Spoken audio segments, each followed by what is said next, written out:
Welcome students. Industrial એન્જિનિયરિંગમાં આપણે અત્યારે સ્ટેટિસ્ટિકલ ક્વોલિટી કંટ્રોલ એ ચેપ્ટર જોઈ રહ્યા છીએ, જેમાં આપણે ડિફરન્સ જે પ્રોસેસમાં જે વેરિએશન જોવા મળ્યું એમાં આપણને ખ્યાલ આવે કે બે ટાઈપની ક્વોલિટી, વેરિયેબલ અને એટ્રીબ્યુટ. જે ક્વોલિટી બે જોઈ, વેરિયેબલ ક્વોલિટી અને એટ્રીબ્યુટ ક્વોલિટી. એમાં વેરિયેબલ ક્વોલિટીમાં આપણે ડિફરન્ટ ટાઈપ્સ ઓફ ચાર્ટ જોયા હતા, એક્સ બાર આર ચાર્ટ અને એક્સ બાર સિગ્મા ચાર્ટ. એટલે વેરિયેબલ ક્વોલિટી એટલે કે જે માપી શકાય હોય એવી ક્વોલિટીને આપણે એનાલિસિસ કરવા માટે આપણે એક્સ બાર ચાર્ટ અને એક્સ બાર સિગ્મા ચાર્ટનો યુઝ કરીએ છીએ. તો બસ આપણે આ જ જોવાનું છે કે એક્સ બાર આર ચાર્ટ. પહેલાં તો આ ડિફરન્ટ ટાઈપ્સ ઓફ ચાર્ટ કેમ યુઝ કરીએ, એના મદદથી આપણે કોઈ ખામી હોય તો કેટલી હદ સુધી છે ખ્યાલ આવે છે, એ માપી શકાય છે, મેઝરમેન્ટ થઈ શકે છે. એ ખામીને કોઈ સ્પેસિફિક રીઝન હોય તો એ પણ દૂર કરી શકાય છે.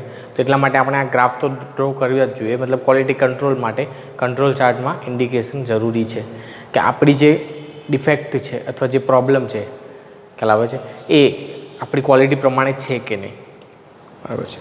બસ એ જોવાનું છે. એમાંના બે જે કંટ્રોલ ચાર્ટ છે જે વેરિયેબલ ક્વોલિટી માટે જોવા જઈએ તો એક્સ બાર આર ચાર્ટ છે અને એક્સ બાર સિગ્મા ચાર્ટ છે. એટલે બે ઇમ્પોર્ટન્ટ છે. એમાંથી પહેલો અત્યારે જોઈએ એક્સ બાર આર ચાર્ટ. તો એક્સ બાર આર ચાર્ટ માટે જોઈએ તો એની પ્રોસેસ શું છે.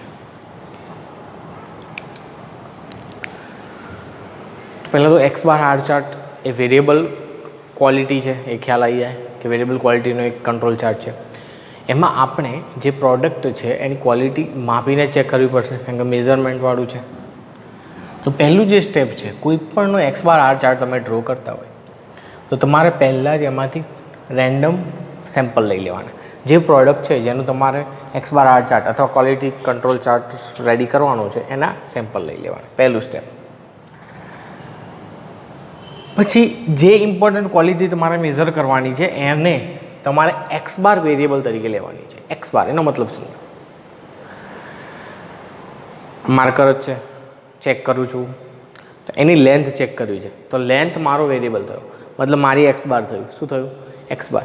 લેન્થ ચેક કરવી છે માર્કરની લેન્થ ચેક કરીએ આપણે તો માર્કરની લેન્થ એ મારો એક પ્રોપર વેરિયેબલ થયું જેનો હું એક્સ બાર તરીકે લઈ લઈશ.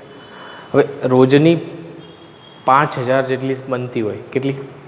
5000. એક વિચાર લઈએ કે ધારો કે કોઈ પ્રોડક્શન દરમિયાન આપણે રોજની 5000 માર્કર બને છે, તો શું 5000 માર્કરની તમે લેન્થ ચેક કરશો? ના. હું એવું કરીશ કે 500 માર્કર અલગ અલગ કરી દઈશ અને દરેક 500 માર્કરમાંથી અમુક પીસ લઈ લઈશ. એક એક્ઝામ્પલ તરીકે 10 લઉં, 15 લઉં, 20, અને એ પીસ ચેક કરીશ ને એ ઢગલા માટે, એ પ્રોપર એટલી 500 પીસ માટે એ 5 જે રીડિંગ આપશે એ મારા માટે સાચું છે. ખ્યાલ આવે છે? તો બસ એ જ વસ્તુ કરવાની છે. તમારે રેન્ડમલી સેમ્પલ લેવાના છે, રેન્ડમ સેમ્પલ લેવાના છે અને પછી જે મેઝર કરવાની છે ક્વોલિટી મેઝર કરવાની છે એને એક્સ બાર વેરિયેબલ તરીકે લઈ લો. એ ચાહે લેન્થ હોય, ડાયામીટર હોય કે બીજું વેઇટ હોય, ગમે તે હોઈ શકે છે, બરાબર છે. અને પછી સબ ગ્રુપ બનાવવાના છે 4-5 ઓબ્ઝર્વેશનના. આનો મતલબ શું છે? હું 20 ઢગલા પડેલા છે માર્કેટના, બરાબર. પહેલો ઢગલો લઉં છું, એમાંથી હું 4 લઉં છું ખાલી. તો એ 4 પહેલા જે ઢગલો છે અથવા પહેલી જે સંખ્યા છે 20, એમાંથી હું 4 લીધી, મેં એ 4ને ચેક કરું છું. ખ્યાલ આવે છે? એટલે એ 4 શું થાય? મારા સબ રીડિંગ થયા. પણ મેઇન જે ઓબ્ઝર્વેશન કેટલી વાર કર્યું? એક જ વાર. પહેલી વાર 4 લીધા, બીજી વાર 4 લીધા, ત્રીજી વાર 4, એટલે 4 થી 5 ઓબ્ઝર્વેશન લેવાના. અને 25 સબ ગ્રુપ તમે અલગ અલગ બનાવી શકો છો. 25 કે ગમે તે, એટલા જરૂર નથી 25. પણ એક એક્ઝામ્પલ લઈએ કે ધારો કે જે 20 પીસ પડેલા છે પ્રોડક્ટના, એમાં પહેલી પ્રોડક્ટના 20 પ્રોડક્ટમાંથી હું 4 લઉં છું પીસ અને 4 સેમ્પલ ચેક કરું છું. બીજી પ્રોડક્ટ એમાંથી 4 સેમ્પલ ચેક કરું છું, ત્રીજીમાંથી 4, ચોથીમાંથી 4, એ રીતે 4 પીસ ચેક કરીને મારા ઓબ્ઝર્વેશન ટોટલ કેટલા થશે? તો જેટલા કરવા હોય એટલા. એટલે તમારે એ જ નક્કી કરવાનું છે, સબ ગ્રુપ કરીને ઓબ્ઝર્વેશન નક્કી કરવાનું છે. આ એક્ઝામ્પલમાં ખાસ જોશું આપણે, ત્યારે વધારે ખ્યાલ આવશે. પછી શું કરવાના છે? એક્સ બાર અને આર ફોર ઓફ સબગ્રુપ. બધા સબગ્રુપ માટે એક્સ બાર અને આર નક્કી કરવાના છે. એટલે એક્સ બાર એટલે અહીંયા એક્સ બાર કેમ લખીએ તે હવે તમને કહું. મેં એક સાથે 4 માર્કર લીધી, એની લેન્થ ચેક કરી તો એ 4ની જે લેન્થ આવી એની એવરેજ લેન્થ હું લઈશ, એ મારો એક્સ બાર થશે. એ પહેલાં ઓબ્ઝર્વેશન માટે. શેના માટે? પહેલાં ઓબ્ઝર્વેશન માટે. ફરીથી એકવાર એક પ્રોડક્ટ આપણે વિચાર લઈએ, માર્કર જ વિચારીએ છીએ.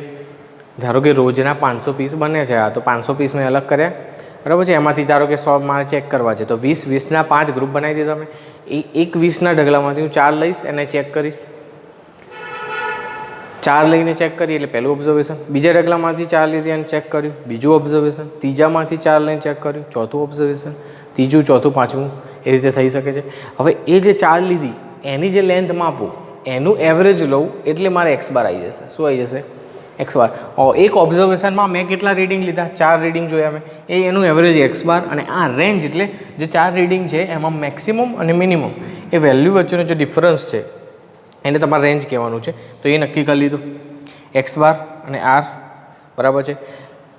x બાર અને r એ દરેક ઓબ્ઝર્વેશન તમે જેટલા નક્કી કર્યા હોય, 4, 5, 10, 15, 20, 25, જે ઓબ્ઝર્વેશન નક્કી કર્યા હોય એના માટે x બાર અને r લેવાના છે. ઓલ સબગ્રુપ, જે સબગ્રુપ લીધા છે 4. હવે આ સમજો,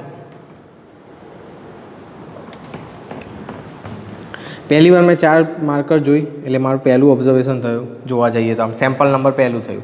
ઓબ્ઝર્વેશન કેટલી કરી? માર્કર 4. બીજી વાર મેં જોઈ, બીજા ઢગલામાંથી બી 4 જોઈ, ત્રીજામાંથી બી 4 જોઈ.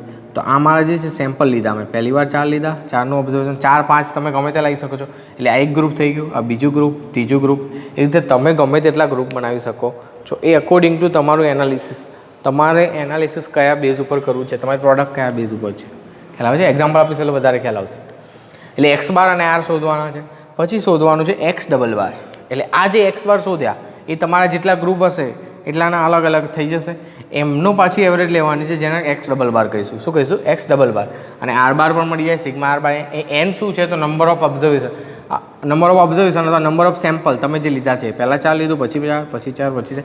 ઓબ્ઝર્વેશન વર્ડ એટલા માટે નથી વાપરતો કારણ કે એક ઢગલામાંથી 4 લીધા તો ઓબ્ઝર્વેશન 4 થાય ને, એટલે એ કન્ફ્યુઝ થવાની કોઈ જરૂર છે નહીં. તમારે સેમ્પલ નંબર જે લીધા છે, કેટલી વાર લીધા છે, એ નંબર ઓફ સેમ્પલ એને લખી રાખવાનો છે. ખ્યાલ આવ્યો? x ડબલ બાર r બાર. એટલે x ડબલ બાર r બાર મળી જાય. પછી શું કરવાનું છે? પછી એક ફિક્સ ફોર્મ્યુલા છે x બાર r ચાર્ટ માટે, જે તમારે યાદ જ રાખવાના છે કે અપર કંટ્રોલ લિમિટ. શું કહેવાય એને? Upper control limit of x bar is equal to x double bar plus a2 r bar. Upper control limit for x bar. આ જ ફોર્મ્યુલા યાદ રાખવાના છે. પછી તમારે એક્ઝામ્પલ ગણવાનો છે. એક્ઝામ્પલમાં આ જ ફોર્મ્યુલા યુઝ થશે. Upper control limit x bar is equal to x double bar plus a2 r બાર. હવે તમે એમ કહેશો a2 શું છે? તો a2 કોન્સ્ટન્ટ છે. તમે એક સાથે કેટલા સેમ્પલ લો છો, મતલબ ઓબ્ઝર્વેશન કરો છો એક સાથે, એના પરથી નક્કી થશે આ કોન્સ્ટન્ટ. એના માટે એક કોષ્ટક આપેલું છે, એ કંટ્રોલ ચાર્ટનું કોષ્ટક જ કહેવાય. એમાં આવા જે a2 છે એવા બીજા બધા કોન્સ્ટન્ટ પણ આવશે, ઘણા બધા. એ કોન્સ્ટન્ટની વેલ્યુ તમારે એમાંથી લેવાની છે. ખ્યાલ આવે છે? એ કોષ્ટકમાંથી. એક્ઝામમાં તો આપેલી જ હશે, ડોન્ટ વરી, અહીં નીચે લખેલી જ હશે આજે જે વેલ્યુ આપેલી હોય. ના આપેલું હોય તો કોષ્ટક આપવું જરૂરી છે, તો કોષ્ટક આપશે. પણ તમારા પ્રેક્ટિકલમાં કોષ્ટક જરૂરી છે, બાકી તો કંઈ જરૂર છે નહીં. એક્ઝામમાં તો લગભગ આપેલું જ હશે, ડાયરેક્ટ વેલ્યુ તમને આપેલી હશે. એટલે આ ફોર્મ્યુલા જ છે. Upper control limit of x bar is equal to x double bar plus a2 r bar. Lower control limit of x bar is equal to x double bar minus a2 r બાર. એ જ રીતે range માટે જોઈએ તો upper control limit range છે એ છે d4 r bar. Lower control limit r is equal to d3 r બાર. અહીંયા d4 અને d3 પણ કોન્સ્ટન્ટ છે. એ પણ અકોર્ડિંગ ટુ ઓબ્ઝર્વેશન તમારે લેવાના છે. શેમાંથી? જે ઓબ્ઝર્વેશન તમે કરશો એ 4 છે તો કોષ્ટકમાંથી લેવાની છે આની વેલ્યુ, d4 અને d3ની, બરાબર છે. અને પછી તમે ગ્રાફ ડ્રો કરી શકશો અને સિગ્મા એનું સ્ટાન્ડર્ડ ડેવિએશન શોધવું હોય તો એનું ફોર્મ્યુલા છે r બાર અપન d2. આ d2 પણ કોન્સ્ટન્ટ છે, એ પણ કોષ્ટકમાંથી લેવાની. અહીં તો કેટલા કોન્સ્ટન્ટ આવ્યા? 1, 2, 3, 4. એટલે આવી રીતે કોન્સ્ટન્ટ આવે એ બધા તમારે જે છે કોષ્ટકમાંથી તમે લઈ શકો છો. ખ્યાલ આવ્યો? એટલે આ થયો તમારો x બાર r ચાર્ટ. હવે આનો એક એક્ઝામ્પલ સમજીએ તો તમને વધારે ખ્યાલ આવશે.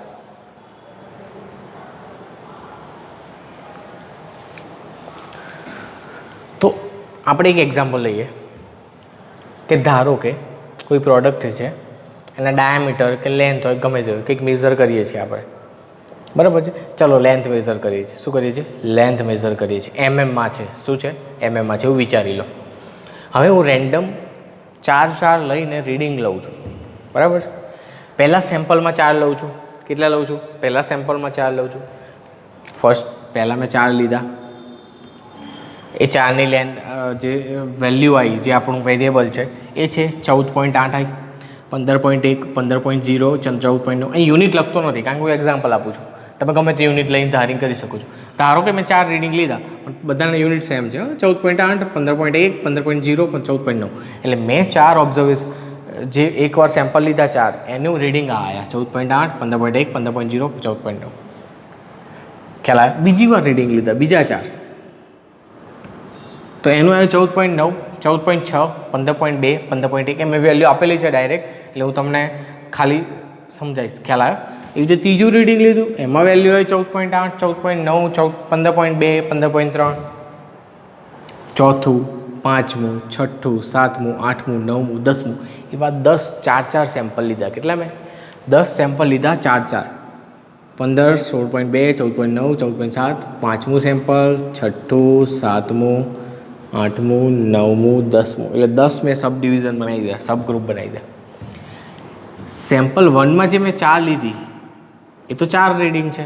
એ જ રીતે સેમ્પલ 2માં, સેમ્પલ 3, એટલે ઓબ્ઝર્વેશન કેટલા છે? 4 છે. જુઓ તમે હવે ઓબ્ઝર્વેશન તમે રીડિંગ લઈ લો કે 4 ભાઈ 4ના મેં માપ્યા, બરાબર છે. બીજું, ત્રીજું, ચોથું, પાંચમું, 10 વાર મેં 4 રીડિંગ લીધા, એટલે સેમ્પલ નંબર આવ્યા 1. હવે એ 4ની વેલ્યુ તો તમારે લખાય નહીં, એટલે એ 4 વસ્તુની તમે એવરેજ લેશો. કેમ? અહીં જો લખેલું જ છે એક્સ બારનો મતલબ જ થાય મીન, એટલે કે એવરેજ લેવાની છે. શું કરવાનું છે? મીન એવરેજ લેવાની છે. તો 14.8 એનું એક્સ બાર શોધવું હોય તમે કઈ રીતે શોધશો? તો 14.8 પ્લસ 15.1 પ્લસ 15.0 પ્લસ 14.9, આ 4 વેલ્યુ 1, 2, 3, 4 બાય 4, એટલે મને મીન મળી જશે એનો. ખ્યાલ આવ્યો? એ જે આવ્યો 14.95. કેટલો આવ્યો? 14.95. એ મેં એક્સ બાર અહીંયા લખેલો છે. તમને ખ્યાલ આવી ગયો હશે કે આ 4 રીડિંગ છે એની એવરેજ વેલ્યુ અહીંયા એક્સ બારમાં લખેલી છે. હવે રેન્જ તમે કહેશો રેન્જ કઈ રીતે લખી? તો જુઓ કેટલી વેલ્યુ છે? 14.8, 15.1, 15.0, 14.9. મેક્સિમમ વેલ્યુ કેટલું છે? 15.1. મિનિમમ વેલ્યુ કેટલું છે? 14.8. બાદ કરો કેટલા આવે છે? 0.3. એટલે મેક્સિમમ અને મિનિમમ વેલ્યુ વચ્ચેનો જે ડિફરન્સ છે એને રેન્જ કહીશું આપણે. શું કહીશું? રેન્જ. ફરીથી એકવાર બીજું સેમ્પલ જોઈ લો. ચલો બીજું સેમ્પલ જુઓ. બીજું સેમ્પલ કેટલા રીડિંગ છે? 14.9, 14.6, 15.2, 15.1. નંબર ઓફ કેટલા છે? 4. આનું એવરેજ કરતાં આપણે કેટલું મળે છે? 14.95. એટલે એક્સ બાર આવી ગયો. એની રેન્જ જુઓ તો મેક્સિમમ વેલ્યુ કેટલી છે? 15.2. મિનિમમ વેલ્યુ કેટલી છે? 14.6. આને બાદ કરો 6.6 કેટલું આવે છે? 0.6. તો એની રેન્જ થઈ. ખ્યાલ આવ્યો? આ જ રીતે sample number 3, sample number 4, sample number 5, sample number 6, 7, 8, 9, 10 એની વેલ્યુ તમે નક્કી કરશો જાતે, એટલે તમારે લખીને કરવાની છે. હું ભલે ડાયરેક્ટ મેં લખેલી હોય કારણ કે કેલ્ક્યુલેશનમાં ટાઈમ બગાડશું તો આપણે લેક્ચરમાં ટાઈમ વધારે બગાડે. એટલે 1, 2, 3, 4, 5, 6, 7, 8, 9, 10 10 વેલ્યુ માટે એક્સ બાર અને રેન્જ એ મેં નક્કી કરી લીધી. મારું પહેલું સ્ટેપ. મારે એવું કહે છે કે આ રીડિંગ આપેલા છે એનો એક્સ બાર આર ચાર્ટ તમારે દોરીને નક્કી કરવાનું છે કે પ્રોડક્ટ અલાઉએબલ છે કે નહીં. તો મેં પહેલાં સેમ્પલ નંબર 1 to 10 આપી દીધા, એક્સ બાર લઈ લીધા, એમને રેન્જ પણ એ આપેલી છે, આ ગીવન વેલ્યુ થઈ. હવે આનો સરવાળો કરો તો તમને સિગ્મા એક્સ બાર મળી જાય અને આનો સરવાળો કરો તો સિગ્મા આર મળી જાય. એ પણ value 151.09, sigma R is equal to 8.7 છે. ચલો હવે સ્ટેપ જોઈએ કે શું કરવાનું છે. એક્સ બાર આર તો કરી નાખ્યા, હવે શું કરવાનું છે? એક્સ ડબલ બાર શોધવાના છે. શું કરવાનું છે? તો એનું ફોર્મ્યુલા જો sigma X bar by N, X double bar is equal to sigma X bar by N. ખ્યાલ આવે છે? Sigma X bar by N. હવે અહીં જોઈ લો, ખાસ ધ્યાન આપજો કે આપણને આ વેલ્યુ આપેલી છે ઓલરેડી, એટલે કે એક્સ બાર અને આર આપેલા છે. X double bar is equal to sigma X bar by N. X કેટલા છે? એક્સ બાર કેટલા છે? તો આ મેં બધાના એક્સ બાર લીધા હતા એનો સરવાળો કર્યો મેં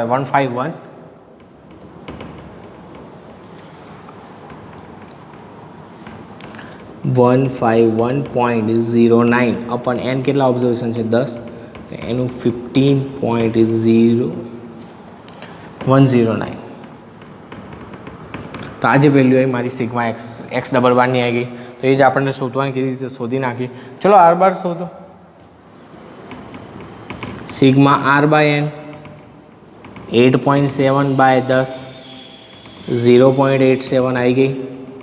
ચલો આ તો આ બી શોધી નાખ્યું. કેમ આ શોધ્યું? કારણ કે આપણું સ્ટેપ છે એક્સ બાર આર ચાર્ટ છે એ ડ્રો કરવા માટે, અથવા એક્સ બાર સિગ્મા ચાર્ટ જે હવે જોઈશું, પછી જોઈશું એટલે ખ્યાલ આવશે.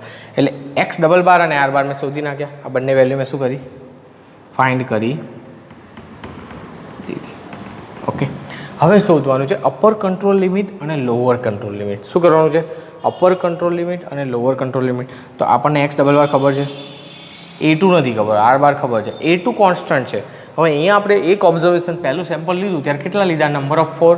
તો 4 માટે તમે બુકમાં જોશો ને કોન્સ્ટન્ટની વેલ્યુ આપેલી હશે. 4 માટે A2ની જે વેલ્યુ છે એ 0.729 છે. શું છે? સેમ્પલ 4 લીધા છે ને પહેલાં, એટલે 0.729 A2ની વેલ્યુ કેટલી આવે છે? 0.729. ઓકે, પછી એ જ રીતે આપણે શોધવાની છે, હવે શોધવાનું છે upper control limit for x bar. તો શોધીએ. ચલો, upper control limit x bar is equal to, એનું ફોર્મ્યુલા જુઓ, x double bar plus A2 R bar. તો આપણને પુટ વેલ્યુ કરતાં આપણી એ જ રીતે upper control limit x bar. ચલો, એક્સ ડબલ બાર કેટલા છે? લોઅર કંટ્રોલ પછી એક્સ ડબલ બાર કેટલા છે? 15.109 પ્લસ A2 કેટલા છે? 0.729 મલ્ટીપ્લાય બાય આર બાર કેટલા છે? 0.87. આનું સિમ્પ્લિફિકેશન આપતા આપણને મળશે કેલ્સીમાં કે 15.109 પ્લસ 0.729 મલ્ટીપ્લાય બાય 0.87 મીન્સ 15.743. હું ડાયરેક્ટ લખું છું 15.743. ખ્યાલ આવ્યો? અપર કંટ્રોલ લિમિટ એક્સ બાર. એ જ રીતે લોઅર કંટ્રોલ લિમિટ એક્સ બાર શું થશે? તો માઇનસ કરી દેવાનું, માઇનસ A2 આર બાર. કિંમત મૂકી દો 15.109 માઇનસ 0.729 મલ્ટીપ્લાય બાય 0.87. કંઈ જ કર્યું નથી મેં, પુટ વેલ્યુ કરી છે ખાલી. ઓકે, આનું કેલ્ક્યુલેશન આપતા આપણને લોઅર કંટ્રોલ લિમિટ એક્સ બાર મળી જશે, જે કેટલી થાય છે? 15.109 માઇનસ 0.729 મલ્ટીપ્લાય બાય 0.87, યાની કે આવશે 14.475. 14.475 કેલ્ક્યુલેશન તમે કરી શકો છો. ખ્યાલ આવ્યો? હવે એ જ રીતે શોધવાનું છે. આપણું બીજું કામ છે. હવે આ તો વાત થઈ ગયું, એક્સ બારનું તો બધું શોધી નાખ્યું. હવે આર માટે શોધવાનું છે. તો આરનું ફોર્મ્યુલા પણ આપેલું છે, D4 અને upper control limit R is equal to D4 R bar, lower control limit R is equal to D3 R bar. ખ્યાલ આવે છે? તો અહીં D4 અને D3 બંને કોન્સ્ટન્ટ છે, એ પણ ટેબલમાંથી લેવાનું છે. તો આપણે જોઈએ કે જો 4 રીડિંગ લઈએ, તો આપણે 4 સેમ્પલ લઈએ છીએ, તો અંદર ગ્રાફમાં કયું રીડિંગ આપ્યું છે? તો જ્યારે તમારી સેમ્પલ સાઇઝ 4 હોય ત્યારે D4ની વેલ્યુ છે 2.282 અને D3ની વેલ્યુ છે 0. D4ની વેલ્યુ છે 2.282 અને D3ની વેલ્યુ છે 0 અકોર્ડિંગ ટુ કોષ્ટક છે એમાંથી કોન્સ્ટન્ટ લેવાના છે. હવે અપર કંટ્રોલ લિમિટ આર શોધી શકાય. D4 upper control limit R is equal to D4 into કેટલા છે? R bar. તો કિંમત મૂકી દો 2.282 મલ્ટીપ્લાય બાય આર બાર કેટલા છે? 0.87. એટલે તમને વેલ્યુ મળી જશે. કેટલી આવે છે જોવો તો? કેલ્ક્યુલેશનમાં જોતાં આપણને વેલ્યુ મળે છે 1.985. કેટલી મળે છે? 1.985. એ જ રીતે lower control limit of R is equal to D3 R bar. તો એ પણ તમને મળી જાય. D3 કેટલી વેલ્યુ? 0. તો આપણને 0 જ રાખવાનું છે. લોઅર કંટ્રોલ લિમિટમાં કોઈ ઇસ્યુ છે નહીં. આર બારનું બરાબર છે, 0 રાખી દો. ખ્યાલ આવે છે? હજુ તમારે ગ્રાફ ડ્રો કરવાનો છે. શું કરવાનું છે? ગ્રાફ ડ્રો કરવાનું છે અને પછી વેલ્યુ શોધી નાખવાની છે સ્ટાન્ડર્ડ ડેવિએશનની. પણ અહીંયા આગળ આપણને જરૂર નથી કે સ્ટાન્ડર્ડ ડેવિએશનની વેલ્યુ તમને દર વખતે શોધવાનું કહેશે, બરાબર છે? કારણ કે 4 માટે આપણે D2ની વેલ્યુ જોઈએ. હવે આ ગ્રાફ દોરીએ પહેલાં, upper control limit, lower control limit, બરાબર છે? Sample number. ચલો આનો ગ્રાફ તૈયાર કરી દઈએ. તમારા પ્રેક્ટિકલમાં પણ ગ્રાફ કરવાના છે.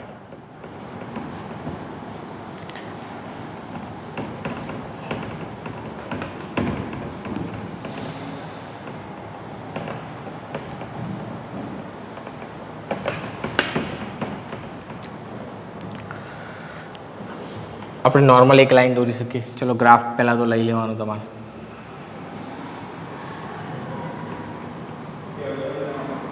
અહીંયા સેમ્પલ નંબર આવશે.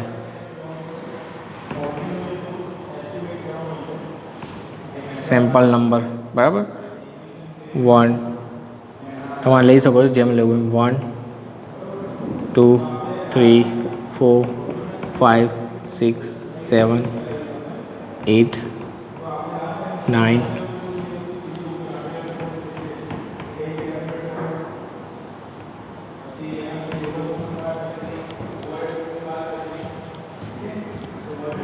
9 અને 10 એવું વિચાર લઈએ કે આપણે લઈ લીધું છે. ચલો ઓકે, હવે શું કરવાનું છે? અહીંયા જે સેમ્પલ નંબર જે સેમ્પલ નંબર હતા, સેમ્પલ નંબર આપણને દેખાય છે, એ અહીંયા લઈ લેવાના છે.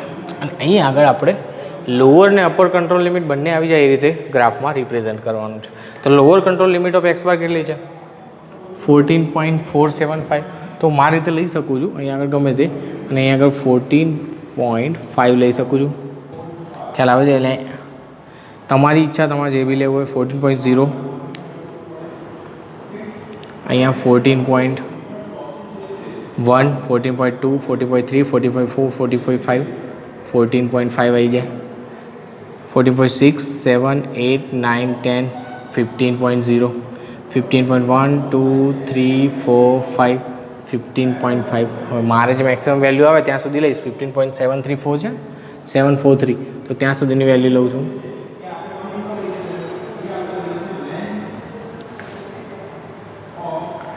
$15.6 $15.7 $15.8 $15.9 16.0 બરાબર છે. હવે જોવાનું છે વેલ્યુ સેમ્પલ 1 માટે જોઈએ. સેમ્પલ 1 માટે તમે એક્સ બારની વેલ્યુ જુઓ, પણ પહેલાં જ આપણે હંમેશા લોઅર કંટ્રોલ લાઈન અને અપર કંટ્રોલ લાઈન ડ્રો કરી દઈએ. 15.74367 એટલે અહીં ક્યાંક આવે છે એવું વિચારીને તમે ડ્રો કરી દો. આ નામ આપી દો upper control limit of x bar. બીજું જુઓ, lower control limit of x bar કેટલું છે? 14.475. તો 14.475 અહીં ક્યાંક આવશે, એ તમે થઈ જાય lower control limit of x bar. હવે જે બધી વેલ્યુ આવે છે ચેક કરવાની છે. સેમ્પલ 1 માટે જુઓ 14.95 એટલે અહીં ક્યાંક આવશે. 2 માટે 14.95 એ પણ અહીં આવશે. 3 માટે 15.05 15.05 એટલે અહીં ક્યાંક આવશે. તમારે ગ્રાફમાં હરખી રીતે દોરવાનું છે, હું તો અત્યારે રેન્ડમ કહું છું. 4 માં 15.20 15.2 એટલે અહીં ક્યાંક આવશે. 5 માં 14.95 ફરીથી 14.95 5 માં 14.95 એટલે અહીંયા આવશે. 15.20 પાછું આવ્યું 15.20 તો અહીં આવશે. 15.18 એટલે અહીં ક્યાંક આવશે. 5 6 7નું રીડિંગ જુઓ, 7નું 15.18 એટલે અહીં ક્યાંક આવશે. 15.08 એટલે થોડું નીચે આવશે હજુ. 15.20 એટલે પાછું ઉપર ચડી ગયું 9 માં. અને 10 માં જે રીડિંગ છે 15.33 એટલે 33 એટલે અહીં ક્યાંક આવશે. તો આ મેં 10 રીડિંગ માટે, આ 10 છે અહીંયા, આ 10 રીડિંગ માટે હું ગ્રાફ તૈયાર કરું તો મને આ રીતનું મળે છે.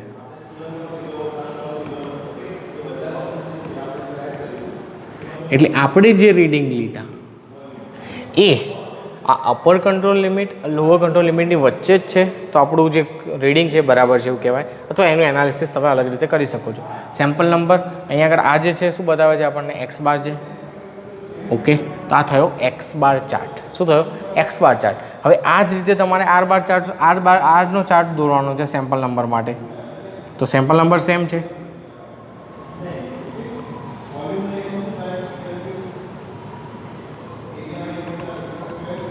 આર બાર બાય D2 યાદ રાખજો, તો તમને કહે તો શોધી નાખવાનું. Sigma is equal to R bar by D2 બરાબર. એ D2 ની વેલ્યુ પણ કોન્સ્ટન્ટ છે, એ પણ કોષ્ટક પરથી મળી જશે તમને. હવે આર બાર ચાર્ટમાં સેમ વસ્તુ, સેમ્પલ નંબર તો બતાવી દઈએ. 0 1 2 3 4 5 6 7 8 9 10 બરાબર. આ સેમ્પલ નંબર છે એવું માની લો, સેમ્પલ નંબર છે. ઓકે, હવે તો અહીંયા આરમાં લોઅર કંટ્રોલ અને અપર કંટ્રોલ બંને આવી જવી જોઈએ. તો અપર કંટ્રોલ આર 0 છે, લોઅર કંટ્રોલ તો એટલે 0 તો અહીં તો લઈ લીધો છે એટલે કોઈ ઇસ્યુ છે નહીં, એને અહીં લખી દેવાની તમારે lower control line of R range. Upper control કેટલી છે 1.9. તો તમારી રીતે તમારે જે કરવું હોય 1 2 3 4 પછી અહીં આવશે 0.5 આવશે. કેટલો આવશે 0.5 6 7 8 9 10 અહીંયા 1.0 11 12 13 14 15 1.5 6 7 8 9 10 16 1.6 7 8 9 10 એટલે 2.0 આ બાજુ જે આવતું હતું ખ્યાલ. હવે મેક્સિમમ જોઈએ લોઅર કંટ્રોલ લિમિટ તો અહીં આવી ગઈ છે લોઅર કંટ્રોલ લાઇન. તો upper control line of range જુઓ કેટલી છે 1.985 એટલે 1.98 એટલે 2.0 છે. તો અહીં ક્યાંક આવતી હશે, આ upper control line of range છે. હવે એ જ રીતે જેમ આમાં રીડિંગ લીધા દરેક માટે એવી રીતે આમાં રીડિંગ લઈ લેવાના છે. 1 માટે જો 14.95 ના, આપણે રેન્જ જોવાનું છે. શું જોવાનું છે રેન્જ, કારણ કે અહીં શું છે જો એક્સ બાર આર ચાર્ટ કહેવાય. એક્સ બાર અને આરનો ચાર્ટ સેમ્પલને સાપેક્ષમાં ખ્યાલ આવે છે. બંને ભેગા પણ થઈ શકે, કોઈ ઇસ્યુ છે નહીં, પણ આપણે અત્યારે આ રીતે રાખો. તમારે એનાલિસિસ કરવાની પછી તમારે અકોર્ડિંગ ટુ પ્રોડક્ટ જે એનાલિસિસ કરવું એ કરી શકાય એના ગ્રાફ પરથી. બરાબર, આપણે જોઈશું આગળ. 0.3 પહેલાંનું કેટલું છે 0.3 એટલે અહીંયા આવે છે. સેકન્ડનું જુઓ 0.6 એ અહીંયા આવે છે. 0.5 અહીંયા આવે છે. 0.4 1.5 છે, 1.5 છે કે અહીંયા આવે છે.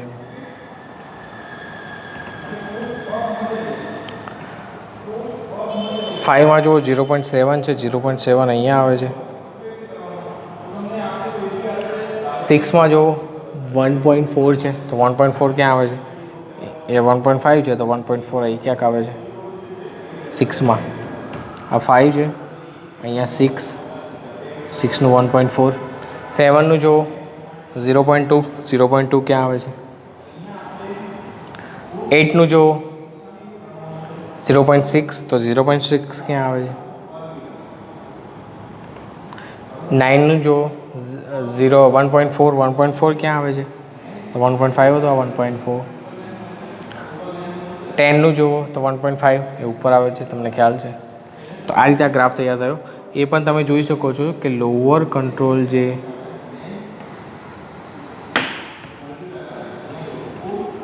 લોઅર કંટ્રોલ અને અપર કંટ્રોલ રેન્જ છે એની વચ્ચે છે આખો ગ્રાફ, ખ્યાલ આવે છે. એટલે આ રીતે તમે એક્સ બાર અને આર ગ્રાફ ડ્રો કરી શકો છો. આ પ્રોપર મેં આ એક્ઝામ્પલ માટે કીધું. હજુ બીજા એક્ઝામ્પલ જોઈશું એમાં વધારે ખ્યાલ આવશે કે જે આપેલો છે ગ્રાફ કઈ રીતે ડ્રો કરવો એ.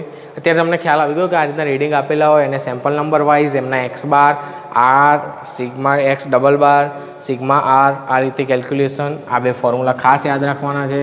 આ જે કોન્સ્ટન્ટ વેલ્યુ છે એ તમારે કોષ્ટક પરથી લેવાની છે. હજુ આનો જો આપણને સિગ્મા એટલે કે સ્ટાન્ડર્ડ ડેવિએશન શોધવા રહે તો કોષ્ટક પરથી ડી2ની વેલ્યુ લઈ લેવાની અને આર બાર તો આપેલા જ છે આપણને, એના પરથી સિગ્મા પણ મળી જાય છે. તો આ થયો તમારો એક્સ બાર આર ચાર્ટ જે કંટ્રોલ ચાર્ટ છે. એટલે આજના એક્ઝામ્પલ થિયરીમાં તમારે આ જ લખવાનો રહેશે.